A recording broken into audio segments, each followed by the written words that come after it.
By the way, we have now become that podcast that does tech reviews. Hello दोस्तों, आज हम बात करते हैं about Garmin Vivo Active 4. ये बहुत अच्छा स्मार्ट वॉच है, Garmin से आया है.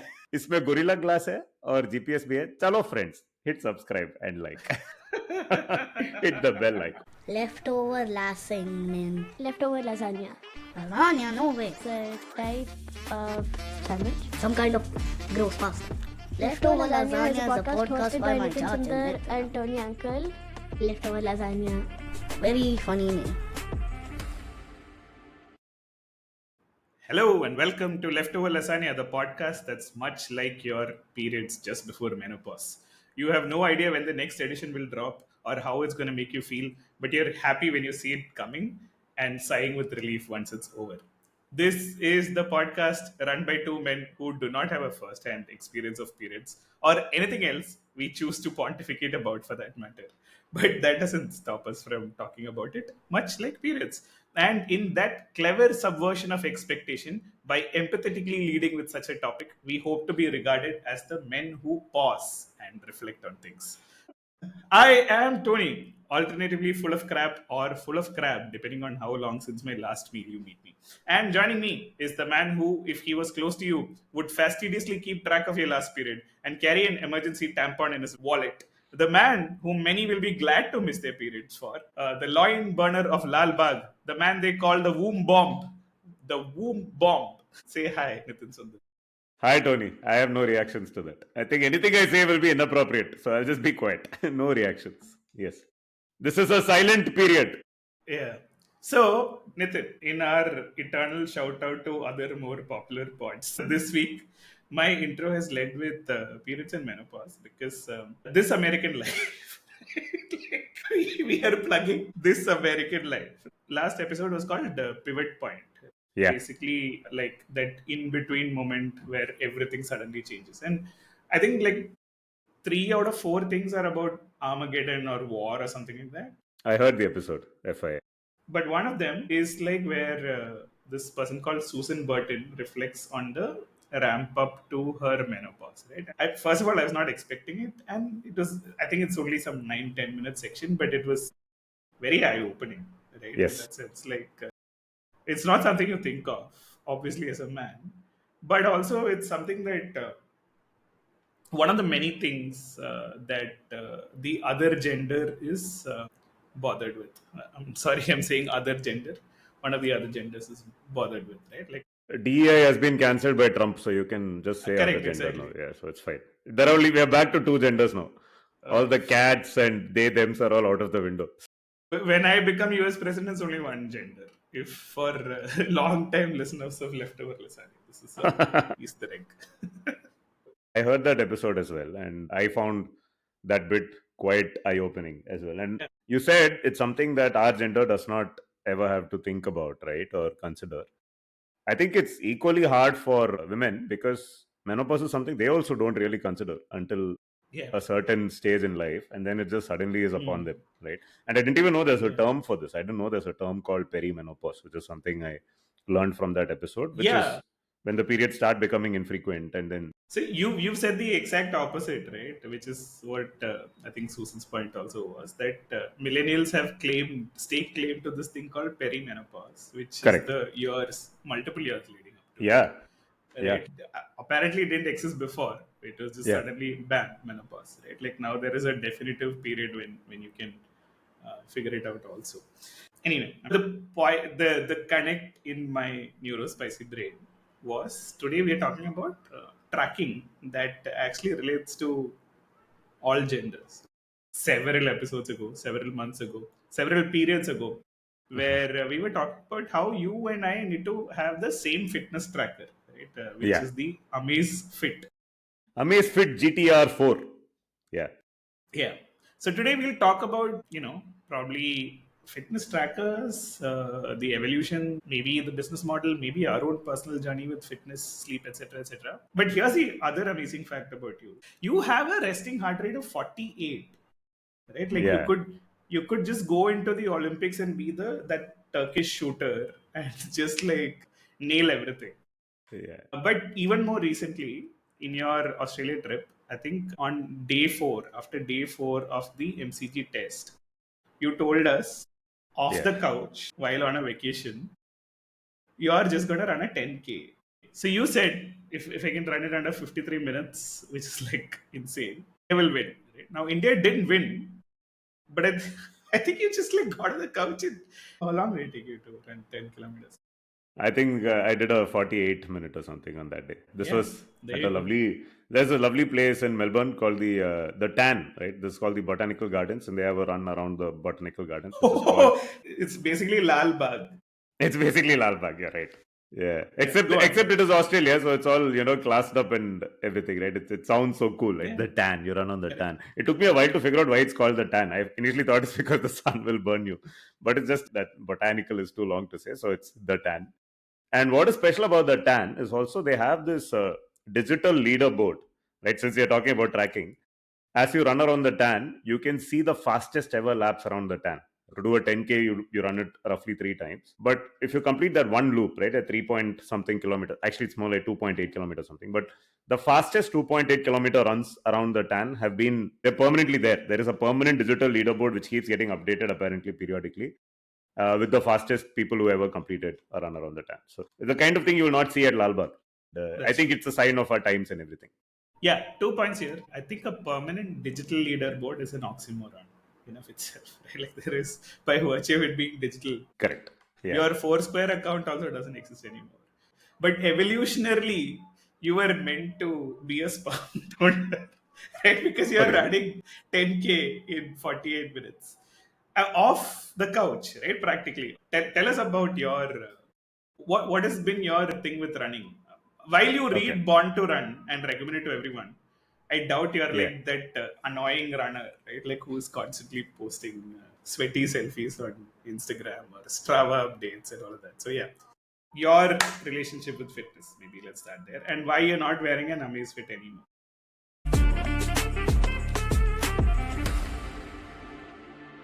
All right. Let's start right from the beginning, right? I firstly believe all of us are born to run. Except that with me, I think it took me about 30 years to realize that I was born to run or born to do anything meaningful in the athletic kind of domain, right? So as a child, I was not very athletic at all, right? Even now I'm not, but I definitely was not athletic. Initially, I wasn't very good at sport. Let's put it that way. My brother used to be very good at sport, my elder brother. He was into basketball, volleyball, and a bit of track and field as well. And like any other younger brother, I tried to emulate my brother. So I tried to play basketball, I tried to play volleyball. I was really bad at them.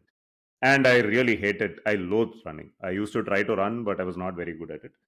And like any other Indian kid of that age, I used to play, gully cricket to some extent, but never took up cricket seriously. I started running much later in life, in somewhere in my 20s, that I learned that, I can run, and I started enjoying the endorphin kick of running.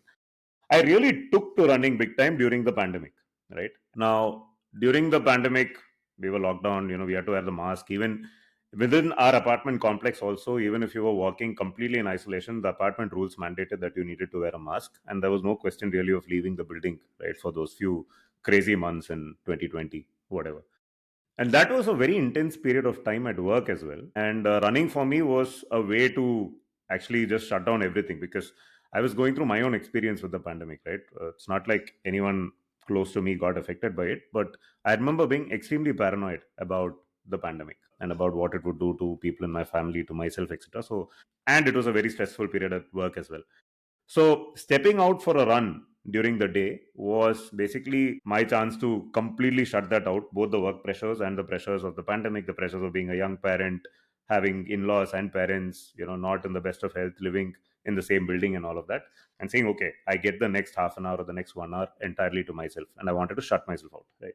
And that became its own kind of addiction routine and meditation, to the extent that at one point of time during the pandemic, I was running pretty much every day, right? And I think this was in the year, I don't remember the numbers, but I was tracking my runs during that period.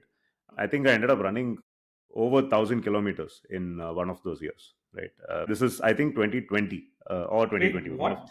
Yeah, because if you're tracking your runs, you actually know exactly how much you're running, right? And that averages to about 3 kilometers a day, right? Which is crazy. Now, if I think about it, I'm like, what the hell was I doing? But the thing was, when you're running, you want to be able to track your run. And I also find that I find it very difficult to run if I'm not listening to something, right? So I wanted something where I could listen to music or podcast while I was running. And I wanted to not be able to be disturbed by work at all, because, or by, anything. I didn't want WhatsApp to work at that time. I didn't want something buzzing in my pocket, right? That sounded shady, but I didn't want something buzzing in my pocket while running during that time, because the whole point of the run was to try and get away from everything, right, during that time. And so I needed a device that would not have a SIM card on it, on which I could listen to music. This was pretty much the use case. If I wanted to do this in 2008 or 2009, I would have probably bought the iPod Shuffle, which was perfect for this, right? You could load about 500 songs in it, or your podcast, and every day you could just plug it in, you get the stuff you wanted to listen to.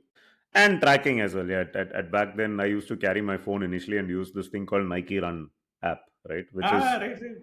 Nike Run is pretty good, right? It tracks it.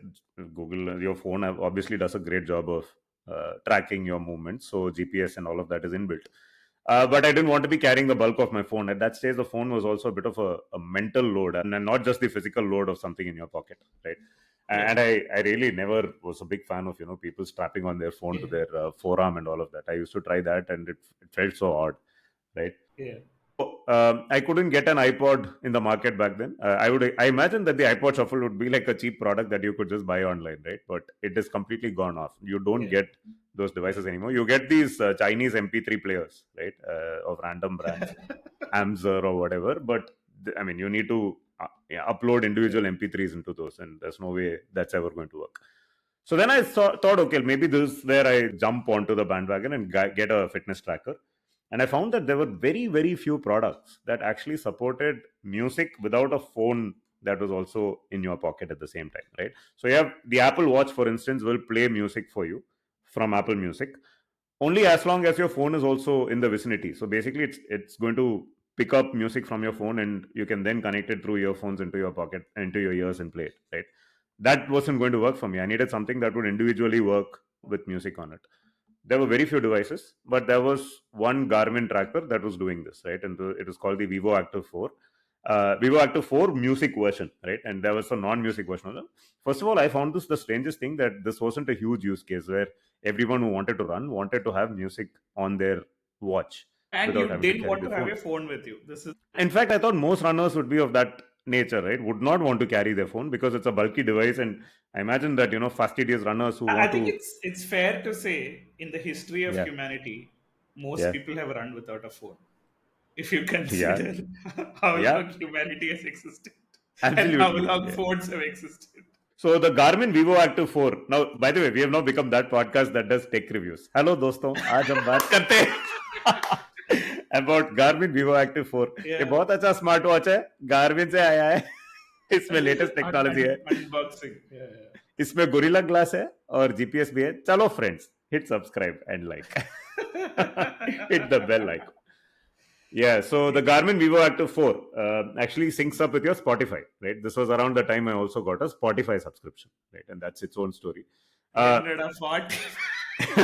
And not a 45 years of running, I've been listening to Spotify. So now I was set, right? So you could sync that watch to Spotify, and it would actually get your entire playlist there, and you could then play songs, you could shuffle, you could skip to the next song, all functionality right on the dial of your watch.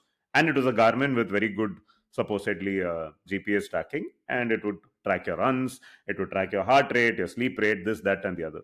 As part of our regular health checkups that we tend to do every 2 or 3 years or whatever, every time I used to get one of those health checkups, the doctor who checks my pulse would listen to it and say, "Hey, your heart rate is really low. Are you feeling okay? Do you have low blood pressure or something?" I'm like, "No, do I? You tell me. I've come for the checkup. You tell me whether I have something." And You know what this reminded me of?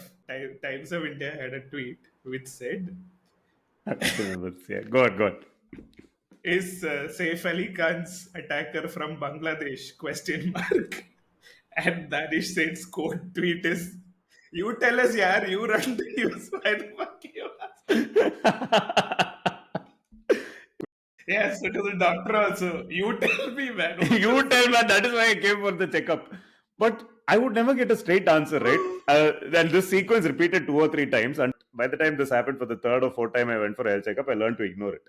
The doctor would size me up, right? He would look at me top to bottom, and he would give like a very unimpressed look. Okay, this guy is not really, in the best of physical shape. So Why does he have such low RHR?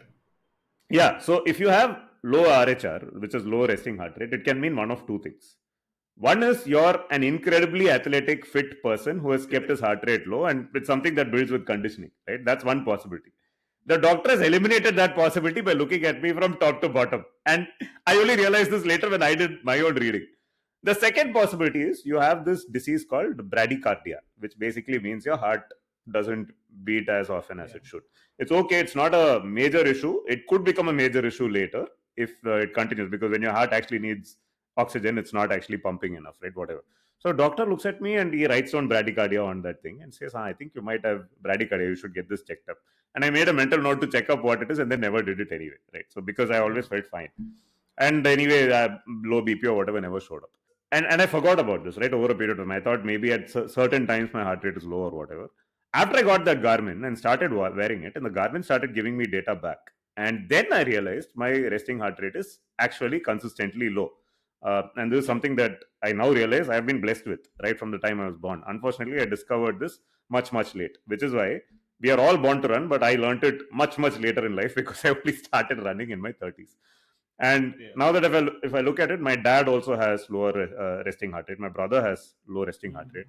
So yeah, that was the story of me getting a fitness tracker. It was largely to run away from life and to run away right from everything, basically, and keep myself sane. And in the process, as we tend to do, there is this famous saying in product management: "What doesn't get measured, What gets measured gets done. correct. What gets measured matters, or something like that. Yeah, and what gets measured gets done." And the corollary to that is you think that whatever gets measured has to get done, right? So No, like no, not that. When a measure becomes a target, it ceases to be a good measure, right? Which is good heart's law. Good heart's law, which is what you have, good heart, good resting heart rate. But one of the interesting things, right, linking back to that episode of This American Life where she's talking about her menopause, and you spoke about the pandemic, and now we'll speak about fitness. And I think all three are related. When people speak about menopause or pandemic or fitness, everyone's talking about the general menopause or pandemic or fitness. And Susan's point was nobody's spoken about my menopause, right? Like what will correct, it be for me? Like after it, correct, will I still feel sexual desire? Apparently, yes. But also, it's very different for each individual person, right? And this thing about the pandemic actually struck me this time. Like I said, I'd gone to Delhi and like I'd met my friend and teammate Rohan, who also is a big leftover lasagna listener. Okay, and his big trait is that he only sleeps 3 hours a day. And I'm like, how the fuck do you function like that, right? Like, I need a yeah, minimum of 8 hours, right? And like, one of the things that fitness tracking or trackers have enabled me to do is to be able to track how many hours of sleep, right?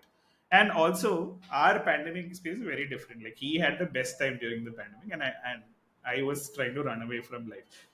So I think it is incumbent on us when we're talking about fitness and tracking and all of this to first say that none of this is advice for anyone. Secondly, we are basically just trying to explore the contours of how it feels for different people and what makes sense, but like not at an abstract level, right? Hopefully, like some of the metrics that matter, we will also arrive upon or agree to correct, disagree. What's editor? absolutely, yeah. Since I've already given you the 10-minute monologue, why don't you tell us about your fitness tracker experience and then we'll pick the thread again. My experience has been again very very different. Is that like again going back to genetics, like you spoke about your dad and brother and all. In my family also, the thing is very very predictable, right? Which is to say, like till 2025, we are extremely thin, uh, like slim male adults who also have tremendous metabolism, which means you're basically shitting several times a day and not putting on weight, right? But also, it means that post 25-ish, you put on weight like nobody's business, right? And stuff, Oh, you said till 2025, so I thought until now, but what you meant is till the age of right? 2020. You can never be sure about anything as a permanent thing, right? So nothing lasts forever. So it's always good to caveat. Until now, it is like this, but it could change. But okay, now you meant the age of 20 and 25. Age Go of on. 20 or 25. So which meant that this is also post B school, post me getting married, and like I like just continued living as I used to, right? And then I put on a bunch of weight, so much so that when I went back to Bangalore sometime in 2015 to meet my engineering batchmates after probably like 6 7 years, they were all astonished at how big I had become, and I'm not in a good way, right? And like they made fun of, and usually I am the one who takes people's case. You know this by virtue of being friends with me. Imagine an entire evening where they're taking my case for something that I've never considered to be a thing. So Yeah. much it annoyed me so much that I was like, "Fuck, I need to fix this." And the only way to fix it is to go back and look at scientifically what you need to do, right? And like basically, I figured out like a calorie deficit, but also keep track of what activity you're doing and stuff like that. That was my in, right? Like in that sense, I just wanted a very basic tracker which would tell me how many calories I'm burning, and then I use like Healthify or something to keep track of how many calories I was consuming. So much so that post that till the pandemic, I was like extremely back to around 68 kilograms, right? It has changed since then, but the point being that I had a very different thing of saying objectively, scientifically, how do I do this, and therefore I need something to keep track of. But historically, I think the very first thing we need to sort of look at is that the very first fitness tracker-ish thing also came with a little bit of pseudoscience slash random messaging attached to it. Right? This was launched in along with the 1964 Tokyo Olympics. Right? It is Okay. called the Mampo Kai meter or 10,000 steps meter. Right? Ah, So okay. Yeah. this was basically a marketing activity because Olympics is coming, and suddenly when Olympics is coming, everyone feels like you can walk, or you can be much healthier than you are, right, and stuff like that. So the interesting thing is that the reason why they chose a arbitrary number of 10,000 was because the number 10,000 in the kanji script looks like a man that is walking. I'm not sure if you can see the screen This is a where you can very, see very this. bent over man. This looks like a man bending over with a walking stick. Yeah. No, he's walking. Johnny Walker, Come keep on. walking. So therefore, this whole thing around 10,000 steps has come about as a very, very random activity, right? And like tracking steps in that sense, to one of the points around what you need to track, is a inherently pointless activity, right? Like 10,000 Yeah. steps don't matter, 4,000 Yeah. steps don't matter in that sense, yeah. So I thought from 1964 till now, I think even we would have heard of it, right? Like 10,000 steps a day, set your alarm. Absolutely. And it continues to be a big thing, right? Even now, if you use Google Fit or any of those tracking devices, right? Garmin, whatever, one of the milestones, the big milestones that they give you kudos for is when you hit 10,000 steps in a day. Like I said, right? What matters gets measured. The corollary to that is also you tend to think that whatever you can measure matters. Yeah, no, I think that's an important point. I think we need to underline that anything you measure seems to matter, right? Like Yeah, it's that we old can. story, right? I'm out there in the park and I'm carrying my keys and I accidentally drop my keys. Now I have a rough idea of where I dropped it. I need to go and look there, but there is no light there. So I go and look wherever the light is, hoping that I'll find the key. I'm not going to find it, right? Correct. It's the same thing. If just because you have steps are easy to measure, right? All these devices now have gyroscopes, so it's very easy to measure or to track when a human being takes a step wearing these devices or while they're carrying their phone. So it's easy to measure. This is not to say that walking is bad, right? 4,000 steps is good, 5,000 is better, 8,000 is very good, 10,000 is good, 15,000 is even better. But beyond a point, yeah, all these numbers, if they can help you get into a habit of walking, then that's great, or running for that matter, that's very Yeah, good. But it's also important to remind ourselves not to get obsessed with these random stats, so much so that our life starts revolving around them. And it also kind of has a deleterious impact on us on the odd day when we are actually not able to meet that milestone. And I think to some extent that happened to me with running, right? I could never match the 2020 volume of running that I did. The pandemic stopped, the world opened up, you could start doing other things. I wasn't running 5 days a week anymore. But I would keep looking at those graphs on my Garmin, right? And I could see, the bars were so high. In June 2020, I ran like, I don't know, 150, 300 kilometers or whatever. But in Yeah. June 2021, I was not even running a fraction of that. And I was like, shit, I need to go and run because I've set such high standards for myself, which nobody really cares about. And now I'm not running. So, but does that mean I'm unfit? No, I'm doing other things right now. It's just that that is eaten into my time. It's very tough. Even as I vocalize it, I realize how tough it was for me to internalize this message to myself, right? And I Yeah. think with all kinds of devices and all kinds of tracking, and this is even if you're completely inwardly focused, right, and you're not actually looking to join these clubs like Strava or whatever, where you can share your activity Yeah. largely for social validation, right? Like the Instagramification of everything is upon us. There are a bunch of other such apps now Yeah. where you can get the social validation, and just posting a screenshot of your timing, right, when you do well on Twitter or on Instagram is great. It gives you insane validation. I remember once I ran Yeah. under 45-minute 10K, and I was over the And moon. Like India I could. won. Yeah, actually, around the time when India were winning, so to speak, right? This is around the time when India won in England in 2020 and 2021. So Kohli. let's not go there. Kohli. Yeah, and then it all went downhill from there. Actually, going downhill is good if you're running, right? It improves your speed. No, I what? It's bad for your knees. but it increases your speed. No, we only care about what we are tracking there, not about the creakiness of the knees. I remember posting that on Instagram and Twitter and getting like insane validation from people who are extremely fit. People I know from college days who are like massive runners and athletes and great sports people, all looking and saying, "Wow, this is insane!" And these are people who Hey, knew it me when is it is insane. Let's be very I clear. It know, is I insane. know. Yeah, yeah. I know. That's why I posted it. Right, I'm not posting every odd time out there. Uh, my point is, this has now become it has become internalized and systemized by the entire tracking industry. I wouldn't say just the tracking industry, but the entire. Correct, correct, correct. So there is a meta point here. I told you about why I got into tracking, right? Yeah. It was supposedly for the innocent reason that I wanted to stay disconnected but connected to media when I was able to do my runs. Eventually, I started using my tracker for what it is meant to be used for, which is to track your heart rate, track your sleep, track your this and that. And then it becomes about the validation that you get either inwardly by just looking at these numbers and these charts because they're all laid out on beautiful dashboards, and the device gives you great validation when it says, hey, your VO2 max is whatever 53, 54, and you're in the top 5 percentile of fit people. Now that makes you feel very good, right? But beyond a point, it's not just the inward validation, you also start flaunting it out there. But at a meta layer, lots of people even buy these devices not just to get the data from them and then flaunt it, but because just wearing these devices itself is a signal, right? It signals, it's the sort of Oh. signal that you want to give out to the world that you're the sort of person who has invested into buying a Garmin, which means, hey, take me seriously because I'm actually, someone who is into fitness, whether You're I'm into talking about fitness or like 10 not. years ago.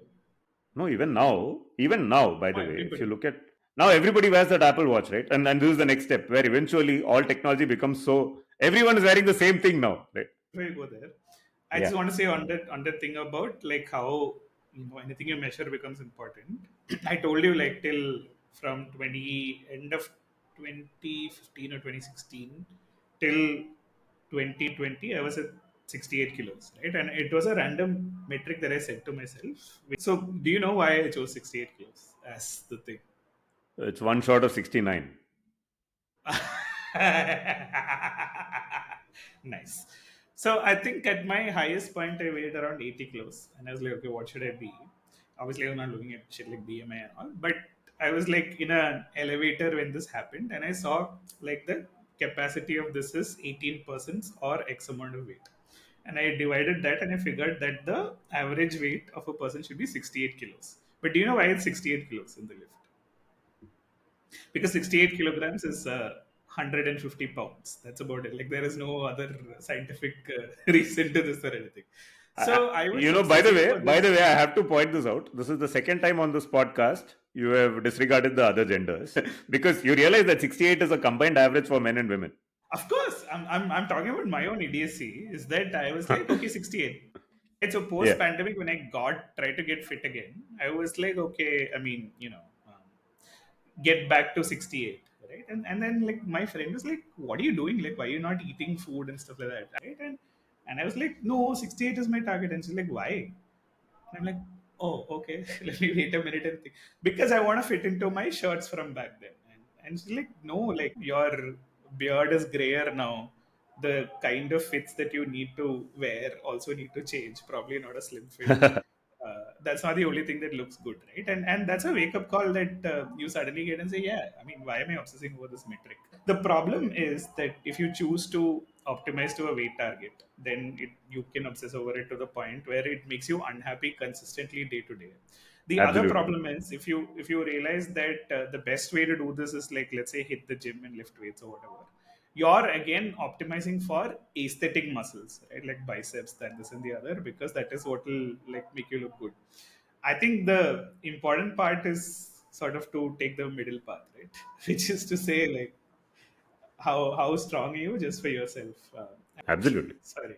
The one point that you made, I just to pick up that thread where I was talking about, the flaunt factor of getting trackers or any devices, right? Yeah. And now people are getting these fitness rings. I don't know if you've seen that. That's like the next frontier now, where What? you don't want a watch, you want a ring that will. Do you remember mood rings?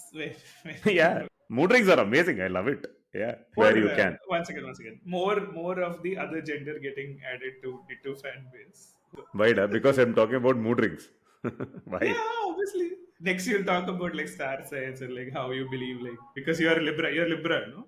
You're stereotyping women, like you're actually sending away all the women who are Oh accidentally landing fuck. up here. Correct. First, you have disregarded their existence because your weight target is, you're just assuming 68 is the right weight without realizing that half of them are women with half the testosterone, or, True. none of the True. testosterone that you have. Have you seen people with those fitness rings now? You need to like No, I peer haven't. into it with a magnifying glass to know what your BMI is. Really? I mean, imagine the form factor is so small, but people wear that so that they can then continue to wear their statement watches or whatever, right? And they don't have to wear like a fitness band.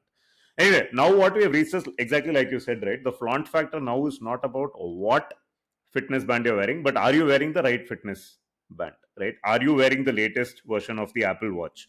And here in Dubai, I think everybody is wearing the Apple Watch. It's become almost a commodity now, which also I find funny, right? Like beyond a point, flaunting is not about standing out, but about being in with the in crowd, right? And not so much about doing something that's completely orthogonal. And this has happened with smartphones, right? Like initially, what smartphone you had used to be, you know, its own kind of flaunt, which is now completely gone because every smartphone looks broadly the same, and it doesn't really matter, right? And in some sense, that technology has gotten democratized to an extent that it doesn't matter whether you're Steve Jobs, or whatever, Warren Buffett. Will go with people who are alive, or one rando out there. You can both be using the exact same device, and it's cool, right? Maybe that's happening with smartwatches as well. But long story short, right? You just spoke about Archies, where you could get mood rings back in the day, and now there is no Archies. Just like there is no ISD, PCO, telephone booth, etc. Have you seen how, as things get, why are you laughing? No, I have a point to Correct. make. It's Okay. not directly connected, but the point I'm trying to make is, as things get better, they actually get worse in certain ways, right? I'm in no way debating that today's smartphones are infinitely better than the Nokia 3310s that we used to have back in our college days, right? But that piece of junk, right? That piece of hardware, you could charge it one time and it would last for 5 days or whatever Yeah, yeah. before you had to Correct. charge it again. Exactly. And you could send SMSs, you could receive calls, and you could play Snake on it, which is broadly, if I think about the world right now, I don't want to be doing anything else on my phone. And WhatsApp is basically sending and receiving messages, right? You could actually do that back in the day on those devices, and it doesn't have any of the other distractions. Now we have an iPhone or whatever phone which you need to charge like twice a day, right? And you're now investing in things that are super fast chargers, which will charge the entire device for you in like 20 minutes, and so that you can actually get on with your life. Now the same thing is happening with watches as well, right? Now the Garmin watch that I bought, when I bought it, was rated for 5 days of battery life if you were not going to use it with GPS mode on to track a run or something. The moment you actually track the run, the battery life would go down from 5 days to something like, one day, or a few hours basically, if you were to track a run. So basically, you had to recharge it before every run if you wanted to track that entire run. Now, I found that extremely irritating because I was used to being a person who's always wearing a watch, right? And now suddenly I had to be able to plan to remove this watch and get it charged for a certain amount of time every day before I could use it. And as I continued to use the device, the battery life actually started degrading. big time, right? From 5 days, it became 3 days, 2 days, whatever. And then I was like, wait a sec, it's barely been 1.5, 2 years since I bought this device. People obviously generally replace their electronic devices within that time frame, but I was not ready to do that, right? And I was like, why is this degraded so much that it's barely usable now?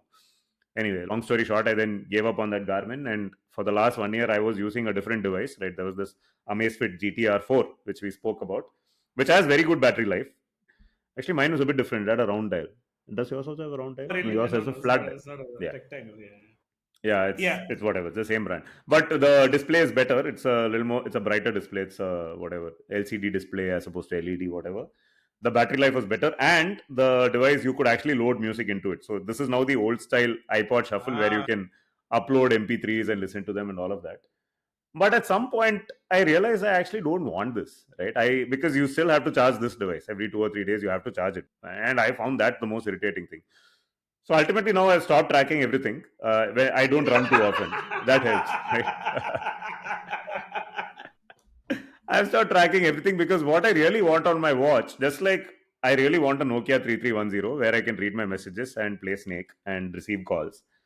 Similarly, I just want a watch where I can see the time and the date. There's nothing else I want from a watch at the end of the day, right? okay. So Interesting. I'm back to good old Casio, which is, this beautiful 1,000 rupee thing that will last for 10 years. The battery is actually, it's said that this battery will last for 10 years. You can go into the water with this, you can go into the ocean, nothing happens to it, you don't have to worry about it.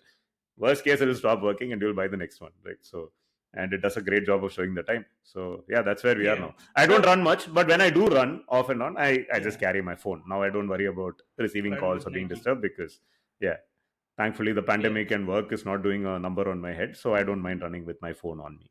Yeah. No, That's where we so are. so interesting. Obviously, very interesting journey, right? And like I agree with you on one point that the only metric that matters when you buy a smartwatch is its battery life, right? Like I Yeah. was gifted a fossil smartwatch by a friend of mine, and I realized you had to charge it twice a day, and I wore it for exactly 2 days. Still, and I went back to Amazfit. I got because they discontinued the previous version, which was I think Mohammed Xiaomi M5 or M6 or one of those, and then they sold to Amazfit, and like that, the Ah, strap broke and couldn't be replaced. Something. To me, the important factors are like can it track my resting heart rate? Can it track my sleep? And I think you've mentioned this, like whenever you fall sick or something's coming, you yeah. can see it immediately in your heart rate, right? Yeah. Stuff like that. But also, like, not to be too obsessed. It's not like I will ever get to what is that the patch and see how Yeah. my glucose levels, Continuous glucose CGM. monitor. No, I think that's actually good. I mean, it would be nice if there were easier ways to measure your glucose levels because that basically that tracks something that I feel is important, right? And which for we never realized it was important.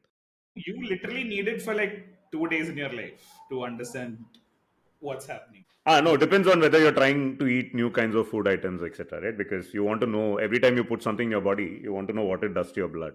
But yeah, fair enough. At some stage, it'll become easier to track glucose monitors and food that is bad for your blood will probably get deregulated. That's the hope that we Yeah. live in. So the moral of the story is that we are in 2025 in January, right? And our North Star has always been leftover lasagna listener. Hopefully, he's listening to this episode. Mohan Krishnamurthy, right? The Associate Deputy Pro Vice Chancellor of Gangotri, Yeah. who, as you call him, Lycra Labushin, right? Like he is like super fit but also like super fun, right? And last year he had put together a very considered spreadsheet for us after expending like for us meaning you and me, right? And Chops, three of us, like because we asked him and he spent several You hours asked him. together. I did. I'm not denying. And then he sent it, and obviously, like it is too difficult to use, so I never ended up using it. Basically, a gym routine. I think we will start making leftover lasagna more useful for our listeners. This is available on the free plan. Mohan Krishnamurthi's fitness. Mohan Krishnamurthi's fitness plan. By the way, he's one of the fittest people you will meet, and Yeah. one of the most obsessive fitness obsessives, I would say. Right, and he also does very very long cycle rides, both indoor and outdoor. But that's a discussion topic for later. But we will share his gym routine on the comments on the description of this Are we podcast. allowed to say how old he is, or like roughly? He's young at heart. He does not have bradycardia, and he has very good resting heart rate. Correct. Yeah. Fair to say he's probably closer in age to our parents than us, right? Yes, and probably closer in fitness levels to our children than us. Correct. This is true. This is true. Yeah. So So his whole exactly the point, kind of and goals, yeah, that you want. the reason why I asked him for the spreadsheet was because for the longest time he was saying, so I would tell him I can't run. It's too boring. Like I need to play a sport or do something, etc., etc. And he basically said once you go to the gym and start lifting, you'll change, which I never believed. So I said, okay, send it to me. And his point also was, again, this is not advice for anyone, is that if you want to continue drinking as you age, right, switch to red wine and lift weights and eat protein, right? Like this was the mantra. And like any fitness routine you come across can just be boiled down to this, right? So I agree with everything there drinking red except for wine. drinking red wine. You might as well kill yourself than drinking any form of wine. So sometime on Wednesday, I basically messaged Hank to say these days I'm lifting in the gym and drinking Muhammad because Muhammad Shiraz because Shiraz red wine. And And Mohammad Shiraz also because cricketer, Mohammad Siraj. Yeah, we've now connected everything. Yeah. and also he was fully right about leftover lasagna because he was the one who told us that don't do these frivolous, which we'll continue to do, Of obviously. course we will. Who said he's correct? He's wrong. He may be correct for like 10 minutes in a day. Let us So see how long you continue to follow his fitness plan and go to the gym. You're probably going to throw it out. no, no. Once again, this is the other thing, right? So when I started like on that routine from 80 to wherever I was, Ankush told me two things. He's like, "You're the only person I've seen who was able to do this calorie counting like some robot." So I Oh. would religiously track my weight and calorie intake and calorie expenditure every day to say that at the end of this week I'll hit this target weight, and I used to hit that, right? Ah. And he told me two things. One is that you're the only person I know who's able to do this because I just said, okay, sugar out, right? No fries, nothing sugary. Uh, I If I'm drinking beer, I'll drink the lowest calorific beer, such that 3 pints equal to 400 cal, right? That is accounted for in that day's this thing, etc., etc. And he said, I've never seen anyone do it like this. The second Yeah, thing yeah. he told me is that, look, bro, this is the first time you're doing it. This is going to keep happening in waves and troughs where like there are going to be periods. So I'm fully aware of that, right? But I was just saying that our North Star is Hank, who has managed to do this for years together without Yeah. a tracker, because back in his day, tracker wasn't invented. Using a Nokia 3310. He's that snake that is running up and down. That Whenever I share my outstanding times and I get very proud of them, I share them on our group. And Hank is always like, "Why have you not uploaded this on Strava or whatever?" And I'm like, "What is Strava? I don't have. I don't know what that is.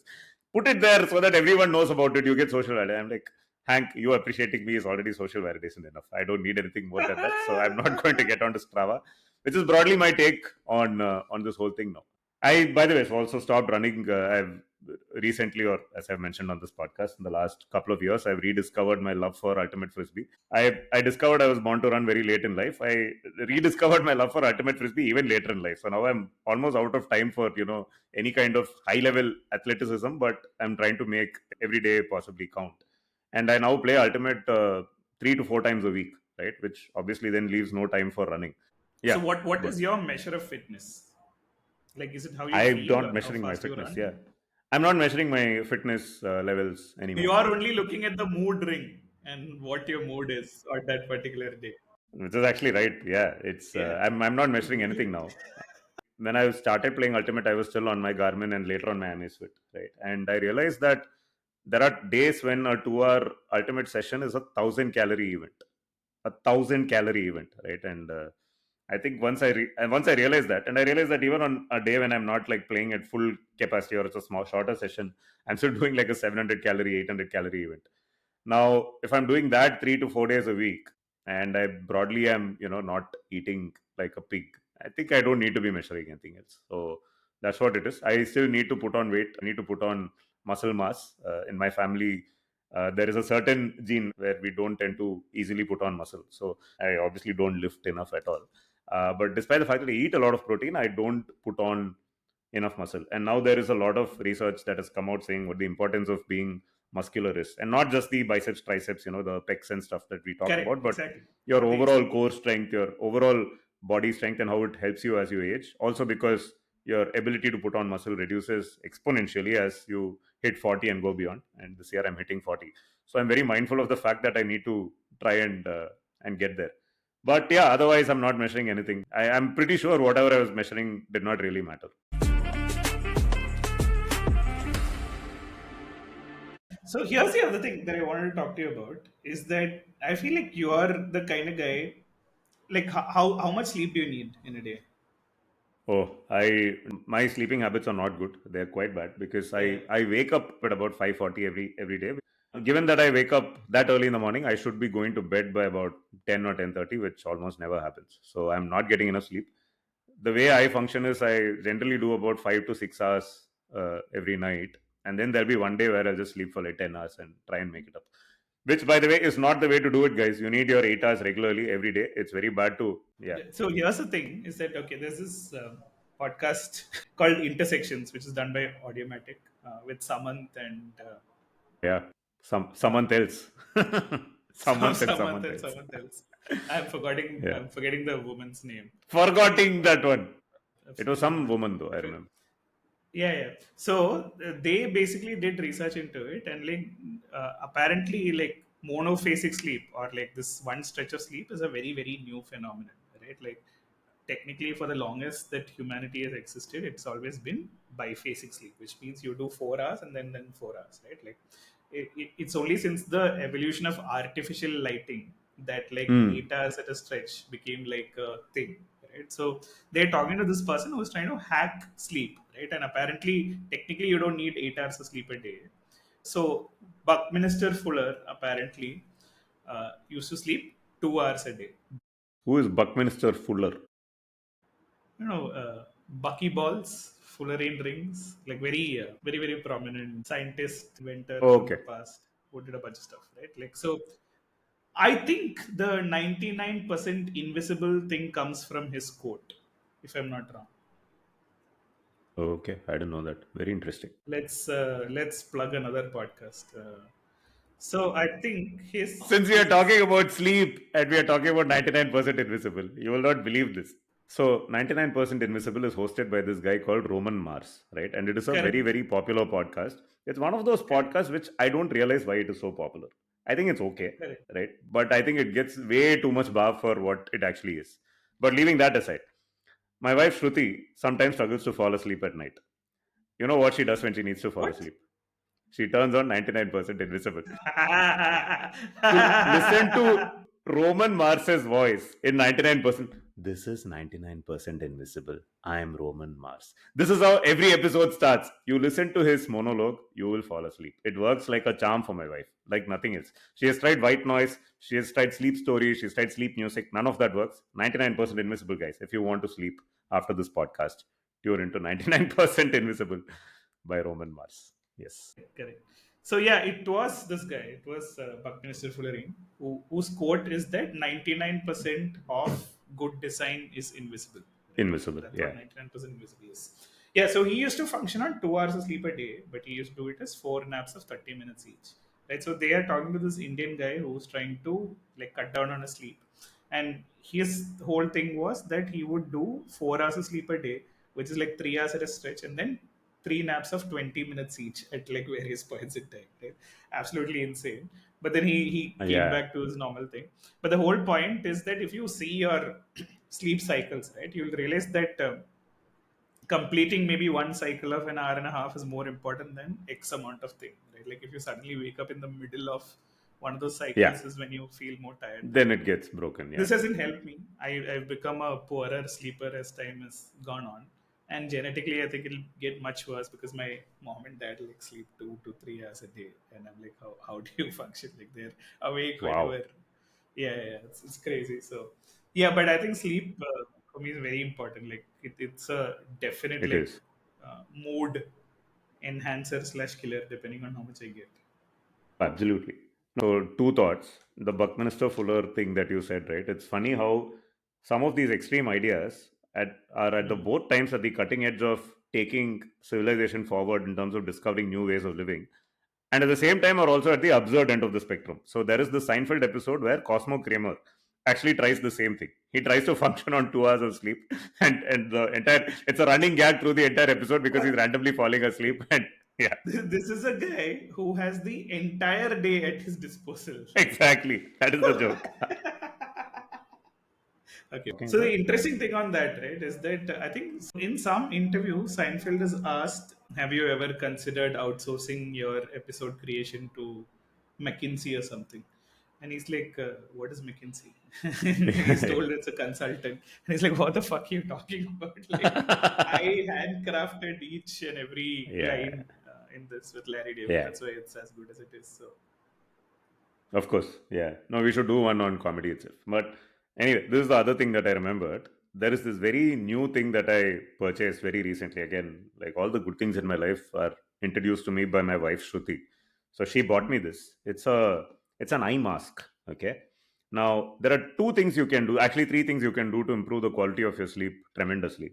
One is to really, really get your bedroom dark so that there is no light that gets into that room even during the dawn time when you want to continue sleeping, right? This is something we don't do and we don't realize. Even if you have your windows open a crack and there is some light coming in, you might be continuing to sleep, but your sleep is actually going to get disturbed by the light that's entering that room. So one thing you can do is actually get super dark curtains. The other thing is to make your room really cold and have nice blankets. So getting the temperature of your sleeping room low really aids with the quality of your sleep. Now a simple hack, if you can't afford those curtains that are really light blocking or whatever, is to get this simple eye mask that is available on Amazon for very cheap. It's made of a very soft material that actually feels very nice when you wear it like a blindfold around your eyes. Just wear it and go to sleep with that. If you're wearing a tracker when you do this, you will actually notice the quality of your sleep on days when you wear the mask as opposed to days when you're not wearing it are completely different. Even if you're getting the same amount of time in bed, the quality of your sleep goes up significantly if you just wear those masks. We will share a link to that also in the show notes. Hello दोस्तों, आज हम देखते हैं कैसा अच्छे सो सकते हैं घर पे. हाँ. lovely. The net story is this, right? Like you can obsess over the metrics, you can get all the gizmos you want, and they make you feel good. They validate you in various ways, both internally and externally. But it's also possible to get to 90% or 95% or 99% of the Invisible. efficiency with just simple devices like a simple cotton eye mask and a Casio watch, and just go and have fun, right? Yeah, do what keeps you happy, and yeah, and as long as you're not eating a lot of donuts at one shot. Correct. Even this Healthify thing, for instance, no, I used it for exactly, I think, 6 weeks till I figured out Yeah, exactly how much need, and then I've not gone back. Right? exactly. But anyway, I don't think we are the solutionizing podcast. We're just sharing personal experiences and also Absolutely. thanking Hank for being in our life, T. Hank, whose indeed. spreadsheet is now available for everyone without his permission. For the record, Hank shared the spreadsheet in January 2024. Tony has gone and spent the entire year lamenting the fact that a spreadsheet that took him days to put together was not opened by Tony, myself, and Chops, the three people for whom it was intended. Tony has rediscovered it like Nicolas Cage in National Treasure. He's gone and found the treasure now, 1 year late, and he's opened it. But now, hopefully, more users will benefit from this, and Hank will feel happy. Yeah, let's go. Absolutely. Yeah. So we spoke about spreadsheet for weights and muscles and spreadsheets for good sleep. And you covered the spectrum. I'm just happy you didn't crack one of your between the sheets jokes about me, as you tend No, to. no, that is only in the intro. Only one. Glad. Okay, on that note, this has been yet another different episode of Leftover Lasagna, which is on episode 31. And I think we are into our 12th month, right? Like 11 months of Oh, Leftover Lasagna. same as Hank's spreadsheet. There you go. So thank you Super. for tuning in yet again. And also, please tell some of your friends about Leftover Lasagna. And give Yeah. us a rating, comment, tweet about us, Also, send us thoughts and ideas on what you would like us to discuss on future Yeah, episodes. this is We have true. discovered that Yeah. some of the greatest ideas have come from listeners. So, yeah, please keep us entertained with your thoughts, and we will read them out and maybe even build them into entire episodes. Yeah. People are waiting with bated breath. Wait your breath. As long as your resting heart rate is in the 40s. Yeah. Okay, until next time, this is Tony and Nitin saying bye. Bye-bye. Thank you and goodbye.